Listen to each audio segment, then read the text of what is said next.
আপনার বয়স যখন ধীরে ধীরে বেড়ে যাবে, আপনি বৃদ্ধ হওয়ার পথে, তখন দেখবেন কিছু ব্যাপার আপনাকে মানসিকভাবে খুব কষ্ট দেবে।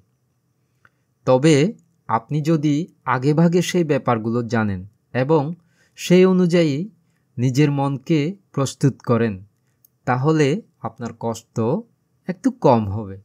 তো সেগুলো কি? প্রথমটি হচ্ছে, আপনি দেখবেন একসময় যারা আপনাকে শ্রদ্ধা করত, সম্মান করত, ভালোবাসত, তারা ধীরে ধীরে আপনাকে ভুলে যাচ্ছে, গুরুত্ব দিচ্ছে না, আপনাকে ইগনোর করছে।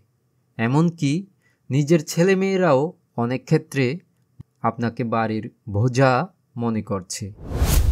দ্বিতীয়টি হচ্ছে শারীরিক সুস্থতা। মানুষের জীবনের জন্য যে কত বড় শান্তি, কত বড় সম্পদ, তা বয়স বাড়ার সাথে সাথে আপনি উপলব্ধি করবেন। প্রথম বয়সে বা যৌবনকালে আপনি যদি শরীরের সঠিক যত্ন না নেন, তাহলে বৃদ্ধকালে তার ফল শারীরিক যন্ত্রণার মধ্য দিয়ে আপনি হাড়ে হাড়ে টের পাবেন। তৃতীয়টি হচ্ছে, আগে কি সুন্দর দিন কাটাইতাম। এই গানটির কথা ধীরে ধীরে বয়স বাড়ার সাথে সাথে আপনি উপলব্ধি করতে পারবেন। আজকের এই মুহূর্তটি আগামীকাল এসে অতীত করে দিয়ে যাবে।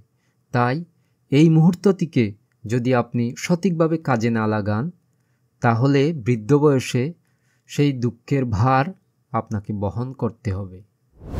ভবতু সর্বমঙ্গলং।